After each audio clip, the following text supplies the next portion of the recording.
नमस्कार, आप देख रहे हैं इकोनॉमी का हिसाब किताब और मैं हूं आनंदियो चक्रवर्ती। आप में से बहुत लोग जो ये वीडियो देख रहे हैं वो अपने जियो के फ़ोन पर ये वीडियो देख रहे होंगे। खैर, अगर आपने जियो नहीं भी लिया है फिर भी आपको इतना तो आइडिया होगा कि दुनिया के दो बड़े इंटरनेट कंपनियों ने जियो में निवेश किया है। सबसे पहला था फेसबुक, जिन्होंने लगभग 10% शेयर जियो का खरीदा था, लगभग 43,000 करोड़ रुपए देकर। और उसके बाद आया गूगल। गूगल का नाम तो आपने सुना ही होगा। गूगल ने भी 33,000 करोड़ देकर 7.7% शेयर ले लिया है जियो में। और दोनों का आप अगर मिला ले तो लगभग 17 से 18% के बीच में ये दो बड़ी इंटरनेट कंपनियों ने जियो का खरीद लिया है। खैर, जियो ने लगभग 1,52,000 करोड़ रुपए उठाए हैं मार्केट में अपना शेयर बेचकर। 33% शेयर जियो ने अपना बेच दिया है। और इस पैसे से जितना भी लोन जियो ने ले रखा था वो अब वो वापस कर पाएगी। लेकिन इसमें एक खतरा जरूर है और वो ये है, जब बड़ी कंपनियां मिलती हैं तो मोनोपोली बनने का खतरा है। मोनोपोली, ये शब्द याद रखिए, इसको मैं समझाऊंगा और इसी का हिसाब लगाऊंगा, इसी खतरे का हिसाब लगाऊंगा आज के इस एपिसोड में।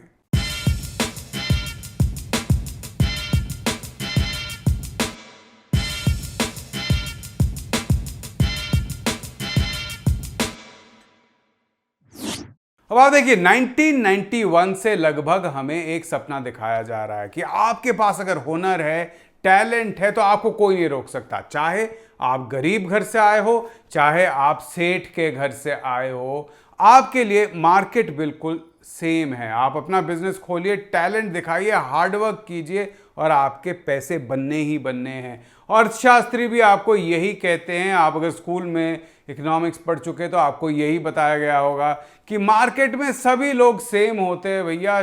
टैलेंट होना चाहिए, हार्डवर्क करना चाहिए और मेरिट होना चाहिए। मेरिट को मार्केट रिवॉर्ड देती है, चाहे आप गरीब हो चाहे आप अमीर हो। लेकिन असलियत बहुत अलग है। असल में जिसके पास पूंजी है उसी का बोलबाला है। इसको समझने के लिए हम एक उदाहरण ले लेते हैं और एक शर्ट की कंपनी का उदाहरण लेते हैं। आपने खोल रखी है, फर्स्ट जनरेशन बिजनेसमैन हैं आप और आपके घर में इससे पहले कोई नहीं था और अपना बिजनेस बढ़ाने के लिए आपने लोन ले रखा है, अपने घर को गिरवी रख रखा है और उसी से आप बिजनेस कर रहे हैं। अच्छा खासा बिजनेस कर रहे हैं। आपके ब्रांड का नाम है बाहुबली शर्ट्स और बाहुबली शर्ट्स एक बनाने में आपको 100 रुपए का खर्च पड़ता है, लेकिन आप मार्केट में 110 रुपए में बेचते हैं। लोग खरीदते भी हैं, अच्छे क्वालिटी का शर्ट है तो 10 रुपए आपका मुनाफा है। और उस 10 रुपए से आप जो आपने लोन ले रखा है उसको वापस करते हैं, नया मशीन खरीदते हैं, बेटर क्वालिटी बनाने की कोशिश करते हैं, अपना बिजनेस एक्सपैंड करने की कोशिश करते हैं। इस बीच क्या होता है कि एक और कंपनी शर्ट की मार्केट में आ जाती है, दबंग शर्ट कंपनी। इनके जो मालिक हैं ये 4th जनरेशन बिजनेसमैन है। बहुत सारी पूंजी, बहुत सारा बैंक बैलेंस, बहुत सारा पैसा इनके पास है। तो इनका भी खर्चा कितना आ रहा है शर्ट बनाने में? वही 100 रुपये। आपकी जैसी क्वालिटी इनका भी है, थोड़ा डिज़ाइन अलग है खैर, लेकिन अच्छा खासा कंपटीशन आपको मिलने वाला है। लेकिन ये क्या करते हैं, ये मार्केट में ये शर्ट 90 रुपए में बेचते हैं, 10 रुपए का घाटा करके बेचते हैं। अब आप सोचेंगे कि घाटा करके कोई बेचेगा क्यों? क्योंकि इनको मार्केट कैप्चर करना है।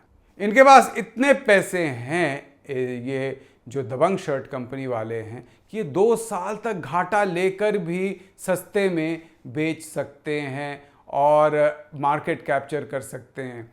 अब आप जो बाहुबली शर्ट कंपनी के मालिक हैं, आप कहते हैं कि भैया चलिए मैं भी 90 रुपये में बेच देता हूँ अपने शर्ट, थोड़े दिन घाटा सह लूँगा। कितने दिन तक ये अपना शर्ट सस्ते में बेच पाएगा दबंग वाला? इसको भी वापस तो आना ही है ना, तब मैं भी वापस ले आऊँगा। खैर, आपको पता नहीं है कि जो दबंग वाला है उसके पास इतने पैसे हैं कि वो 2 साल तक, मैंने जैसे कहा, सस्ते में बेच सकता है। लेकिन आप 2 महीने नहीं टिक सकते क्योंकि बैंक का फ़ोन आ रहा है कि पैसे वापस करो। तो आप क्या करते हैं, धीरे धीरे क्वालिटी ख़राब करते हैं, सस्ते में कपड़ा खरीदते हैं, क्वालिटी वो नहीं रहता है, लोग वैसे ही जाने लगते हैं दबंग वाली शर्ट खरीदने के लिए। आप धीरे धीरे छटाई शुरू करते हैं, आप अपने जो कामगार है उनका पे कट कर देते हैं। अब कामगार कहते हैं आपके साथ काम ही नहीं करना है, कहीं और जाना है। तो धीरे धीरे आपका जो बिजनेस है वो ठप होने लगता है, आपका घाटा बढ़ने लगता है। इस बीच आपके पास फ़ोन आता है दबंग शर्ट कंपनी के मालिक से कि भैया कैसे हो, आपका शर्ट तो बहुत अच्छा है, लेकिन मैं आपको ये कहना चाहता हूँ कि आप बिज़नेस कर नहीं पाओगे, आप टिक नहीं पाओगे मेरे सामने। आपको मैं 1 करोड़ रुपए देता हूँ, आप ये कंपनी मुझे बेच दो। आप कहते हो कि मैंने मुश्किल से ये कंपनी खड़ा करवाया है, 1-2 महीने के घाटे के लिए मैं बेच दूंगा? नहीं बेचूंगा, मैं लड़ूंगा, मैं ऊपर आऊंगा ज़रूर। खैर 2 महीने और निकल जाते हैं, अब आपका घाटा और बढ़ जाता है, आप घर के सामान बेचने लगते हैं, आपका जो फिक्स डिपॉजिट है वो तोड़ देते हैं, आप गहने बेचने लगते हैं। अब फिर से फ़ोन आता है और वो कहते हैं कि देखो अब तुम्हारा बिजनेस तो और भी बुरा हो गया है ना, तो पहले मैं 1 करोड़ देने वाला था, लेकिन अब मैं 80 लाख दूंगा। अब आप कहते हैं कि भैया 80 लाख में ही मेरा बिजनेस ले लो। आप सोचते हो कि पहले मैं 1 करोड़ में बेच देता तो अच्छा रहता, लेकिन खैर आप लड़ने की कोशिश कर रहे थे, लेकिन पूंजी के खिलाफ लड़ना उतना आसान नहीं है, क्योंकि जिसके पास पैसे हैं वो आपको मार्केट से निकाल देगा। यही है असलियत मार्केट का। और आप सोचिए कि ये क्या हुआ है, एक कंपनी ने सस्ते में बेचकर पूरा मार्केट कैप्चर कर लिया, क्योंकि उनके पास पैसे थे, पैसे की ताकत थी। और मार्केट कैप्चर करने के बाद वो क्या करता है, अब दबंग शर्ट कंपनी वाला, क्योंकि बाहुबली तो रहा नहीं, क्या करता है, मार्केट में जाके सीधा शर्ट 120 रुपए में बेचने लगता है।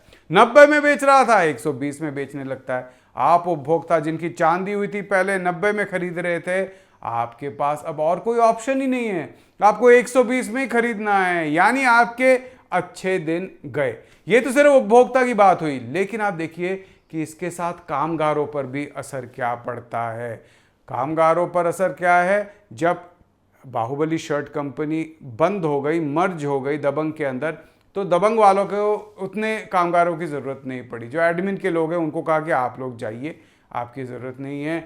जो लोग सीधा मजदूरी का काम करते थे, जो कारीगर थे, उनको कहा कि अब पहले आप 10 शर्ट बनाते थे, अब आप 15 शर्ट बनाइए, देखिए नहीं तो आपको हमें निकालना पड़ेगा। और उनके पास और कोई काम है नहीं, तो उनको ज़्यादा काम करना पड़ेगा, सस्ते में काम करना पड़ेगा। यानी कि कामगारों पर भी इसका असर, नौकरियां कम और मजदूरी भी या वेतन भी कम होती है, क्योंकि एक कंपनी अब रह गई, बाकी कंपनी नहीं रही।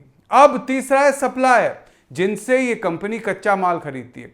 जब 2 कंपनियां थे, दबंग और बाहुबली, तो जो लोग धागा बेचते थे, कपड़ा बेचते थे, बटन बेचते थे, वो क्या करते थे, वो जाकर कहते थे इतने में बेचेंगे, अगर आप नहीं लेना चाहते हैं तो हम दूसरे के पास जा रहे हैं। अब दोनों शर्ट कंपनियों को इसलिए उचित दाम देना पड़ता था। अब एक ही बायर रह गया है सप्लायर के लिए, और वो बायर कहता है कि भैया हम तो इतने में ही कपड़े खरीदेंगे, इससे ज़्यादा हम दे नहीं सकते, आपको देना दीजिए, नहीं तो जाइए, हम कहीं और इंपोर्ट कर लेंगे, कहीं से ले आएंगे, चाइना से माल लेके आएंगे।